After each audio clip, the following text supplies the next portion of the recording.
Welcome to the World United. Welcome to the World United. Welcome to the World United. ఇవాళ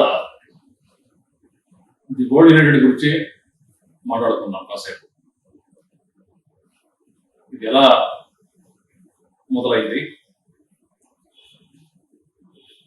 the world United కింద ఇంతవరకు ఏమేమి చేశాం, దీని విజన్ ఏంటి, కార్యక్రమాలు ఏంటి, ప్రస్థానం ఏంటి, ఇవన్నీ కొంత తెలుసుకునే ప్రయత్నం చేద్దాం. ది వరల్డ్ యునైటెడ్ అనే ఐడియా, బేసిక్ ఐడియా ఆ పేరులోనే ఉంది. ది వరల్డ్ యునైటెడ్ అంటే మానవాళి అంతా కూడా ఒకలాంటి డివిజివ్ కాన్షియస్నెస్ లో ఇరుక్కుపోయింది. డివిజివ్ కాన్షియస్నెస్ అంటే అన్ని కూడా విభాగాలుగా చూసే దృక్పథాలు ఏర్పడుతున్నాయి. నేను నువ్వు ఒకటి అనే దృక్కోణం నుంచి నేను నీ కంటే ఏ రకంగా డిఫరెంట్, ఏ రకంగా వేరు, ఏ రకంగా విభిన్నం అనే ఆలోచన ఫస్ట్ వస్తూ ఉంటాయి. ఈ విభేదం, ఈ విభిన్నము, నేను యూనిక్ అనే నుంచి విభేదము అనేది కూడా తయారవుతుంది. అందుకే ఈ మతాల ఘర్షణ, జాతుల మధ్య ఘర్షణ, దేశాల మధ్య ఘర్షణ, తెగల మధ్య ఘర్షణ అన్నీ వస్తున్నాయి. అంటే అంతర్గత ఘర్షణ నుంచి బాహ్యమైన రకరకాల ఘర్షణలు దారితీస్తాం. ది వరల్డ్ యునైటెడ్ యొక్క ముఖ్య ఉద్దేశం యూనిటీ కాన్షియస్నెస్. యూనిటీ కాన్షియస్నెస్ అంటే ఏంటి? యూనిటీ అంటే ఏకత్వం, ఫస్ట్ అంతరేకత్వం. అంతరేకత్వం నుంచి బాహ్య ఐక్యత ఏర్పడుతుంది. ఇన్నర్ యూనిటీ నుంచి అవుటర్ యూనిటీ ఏర్పడుతుంది. ఇన్నర్ యూనిటీ అంటే ఏంటి? నా ఆలోచనలన్నీ నేనే, నా ఫీలింగ్స్ అన్ని నేనే, నా నుంచి వచ్చినవి ఇవన్నీ కూడా. దాంతో నేను కాన్ఫ్లిక్ట్ మోడ్లో వెళ్ళకూడదు, దాంతో నేను ఘర్షించకూడదు. కాబట్టి నా చైతన్య స్థితిని కంప్లీట్ గా పూర్ణంగా తయారు చేసుకుంటూ ఆ పూర్ణ స్థితిలో ఉన్న చైతన్య కేంద్రంను ఐడెంటిఫై చేసి గుర్తించి దాంట్లో నిమగ్నమై ఉండడమే నిజమైన ఏకత్వం. అంటే వ్యక్తిపరంగా, వ్యవస్థ పరంగా, ప్రాపంచికంగా ప్రపంచంలో ఉన్న మానవాళి అంతా కూడా ఐక్యంగా ఏకంగా ఉండడం అనే ఐడియా నుంచి ఉద్భవించింది ది వరల్డ్ యునైటెడ్. జంతువులకన్నిటికీ తెలుసు దీని విలువ. అన్ని స్పీసీస్, జంతు జాతి అంతా కూడా, జింక జాతి, ఒక పక్షి జాతి, ఒక చేప జాతి, ఒక చీమల జాతి, ప్రతి స్పీసీస్ ఒక వృక్ష జాతి, వీటన్నిటికీ స్పీసీస్ కాన్షియస్నెస్ ఉంటుంది. అంటే ఈ జాతి అంతా మేము ఒకటే. అంటే ఒక చిరుతపులి యొక్క సంఖ్య ఫలానా దేశంలో తగ్గిపోయింది అనుకోండి, మిగతా దేశాల్లో ఉన్న చిరుతపులులకు కూడా ఎంతో కొంత అవగాహన ఉంటుంది అనేది శాస్త్రీయంగా నిరూపించారు. అంటే ఎక్కడో ఒక చోట ఒక వృక్ష జాతి ఆ పలానా దేశంలో కనుగొనగలుగుతుందంటే మిగతా దేశాల్లో వృక్ష జాతి కూడా ఆ మెమరీ కాన్షియస్నెస్ లో ఉంటుంది.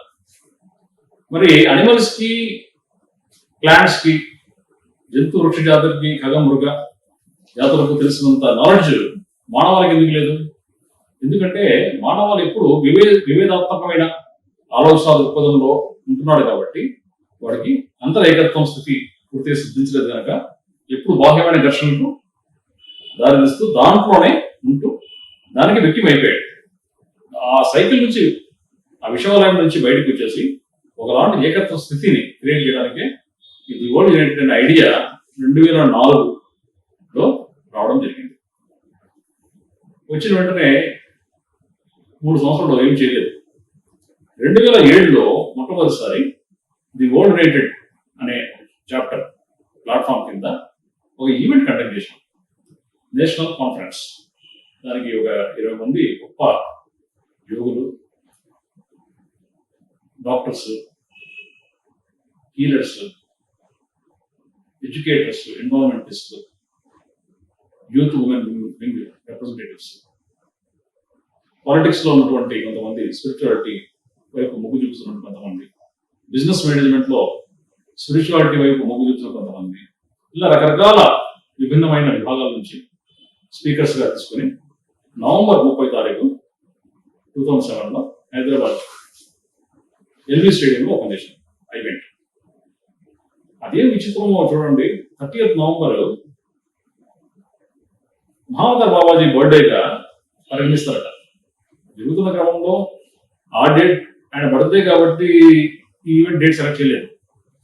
మొన్న 2 years తర్వాత తెలిసింది 2009 30th నవంబర్ అనేది మహావతార్ బాబాజీ యొక్క బర్త్డేగా పరిగణిస్తామని చెప్పేసి. ఎందుకంటే ఆయన నుంచి వచ్చిన ఐడియానే ఈ ప్లాట్ఫామ్. అది అయిపోయిన తర్వాత ప్రతి సంవత్సరం ఒక ఈవెంట్ పెడుతూ మధ్య మధ్యలో చిన్న చిన్నవి చాలా వర్క్షాప్స్ కానివ్వండి, CMSC continued medical spiritual education program అని, spirituality for education schools and college లో చాలా ప్రోగ్రామ్స్ పెట్టాము. అది 2012లో మంచి టర్నింగ్ పాయింట్. ఏ విధంగా అంటే first world parliament on spirituality అని చెప్పి 5 days ఈవెంట్ పెట్టాము హైదరాబాద్. దానికి అన్ని ఖండాల నుంచి 6 ఖండాల నుంచి 56 దేశాల నుంచి గొప్ప స్పీకర్స్ వచ్చారు. 5 రోజులు బ్రహ్మాండం జరిగింది. ఎప్పుడు ఇండియాకి రానటువంటి వాళ్ళు కూడా ఆ ఈవెంట్కి వచ్చారు. ఆ ఈవెంట్ వచ్చిన తర్వాత మేము డిసైడ్ అయిపోయాం, every 4 years world parliament on spirituality పెట్టాలని చెప్పేసి డిసైడ్ అయిపోయాం. సో సెకండ్ వరల్డ్ పార్లమెంట్ 2016లో అమెరికాలో యూటాలో సాల్ట్ లేక్ సిటీలో జరిగింది. 78 దేశాల వాళ్ళు వచ్చారు. థర్డ్ వరల్డ్ పార్లమెంట్ 2020లో ప్లాన్ చేశాము. యాక్చువల్గా థర్డ్ వరల్డ్ పార్లమెంట్ ఖండం వారిగా ఏషియా, యూరోప్, ఆస్ట్రేలియా, ఆఫ్రికా, ఇట్లా నార్త్ అండ్ సౌత్ అమెరికా ఖండాలకు ఈవెంట్ లాగా ఫిజికల్ గా పెడదామని చెప్పి ప్లాన్ చేశాం. ఈ కరోనా వ్యాధి వచ్చింది కాబట్టి, పాండమిక్ వైరస్ వచ్చింది కాబట్టి దాన్ని కొన్ని నెలల పాటు ఆగి ఇది పోయేటట్లేదు, జరిగేటట్లేదు అని చెప్పేసి లాస్ట్ కి వర్చువల్ గా జూమ్ లో పెట్టాం. ఆ జూమ్ లో పెట్టిన వరల్డ్ పార్లమెంట్స్ 6 ఈవెంట్స్ ఖండాలకు ఈవెంట్ లాగా పెట్టేసరికి 1200 మంది స్పీకర్స్ పార్టిసిపేట్ చేశారు అన్ని ఖండాల నుంచి. 6 డిఫరెంట్ ఈవెంట్స్, ఒక ఈవెంట్ 5 days చెప్పినాం. 170 దేశాల వాళ్ళు పార్టిసిపేట్ చేశారు. ఒకసారి మారిపోయింది. అయిపోయిన తర్వాత 2021లో గ్లోబల్ ట్రాన్స్ఫర్మేషన్ ఫెస్టివల్స్ అని చెప్పేసి కంట్రీ వైజ్ పెట్టడం జరిగింది. దాని తర్వాత స్టేట్స్ అండ్ ప్రావిన్సెస్, అంటే మన దేశంలో స్టేట్స్ అంటాం, కొన్ని దేశాల్లో ప్రావిన్సెస్ అంటారు, కొన్ని దేశాల్లో రీజన్స్ అంటారు, కొన్నిట్లో డిపార్ట్మెంట్స్ అంటారు, కొన్నిట్లో ప్యారిషెస్ అంటారు. అట్లా డిఫరెంట్ కంట్రీస్ లో డిఫరెంట్ నేమ్స్ ఉన్నాయి. బట్ స్టేట్ కు ప్రావిన్స్ ఈక్వలెంట్, అంటే కంట్రీ తర్వాత ఇంటర్నల్ యూనిట్ ఏదైతే ఉందో అడ్మినిస్ట్రేటివ్ యూనిట్, దానికి VR1 సమిట్స్ పెట్టాలని చెప్పేసి డిసైడ్ చేశాను. కొన్ని VR1 సమిట్స్ కూడా కండక్ట్ చేయడం. అగైన్ 2024లో the 4th world parliament on spirituality జరగబోతోంది.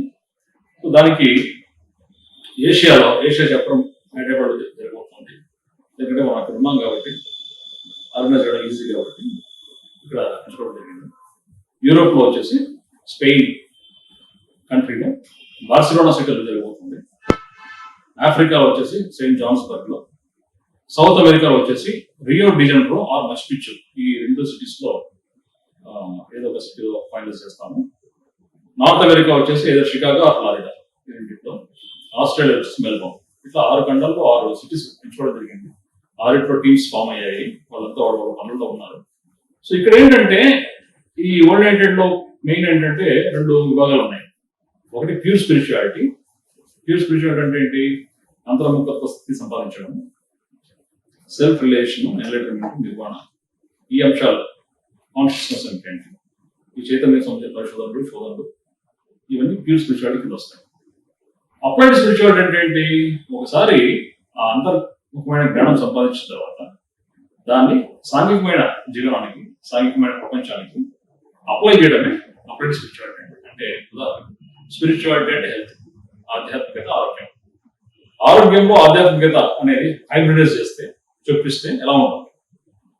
డిఫరెంట్ థెరపీస్ ఉన్నాయి, ఆల్టర్నేట్ థెరపీస్, కాంప్లిమెంటరీ మెడిసిన్స్ ఉన్నాయి.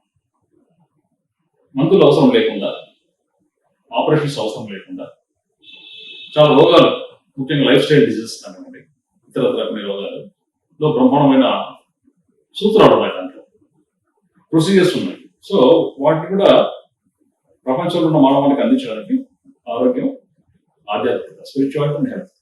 అలాగే స్పిరిచువాలిటీ, ఎడ్యుకేషన్, ఎడ్యుకేషన్ లో స్పిరిచువాలిటీ ఇన్వాల్వ్ అయితే ఎలా ఉంటుంది?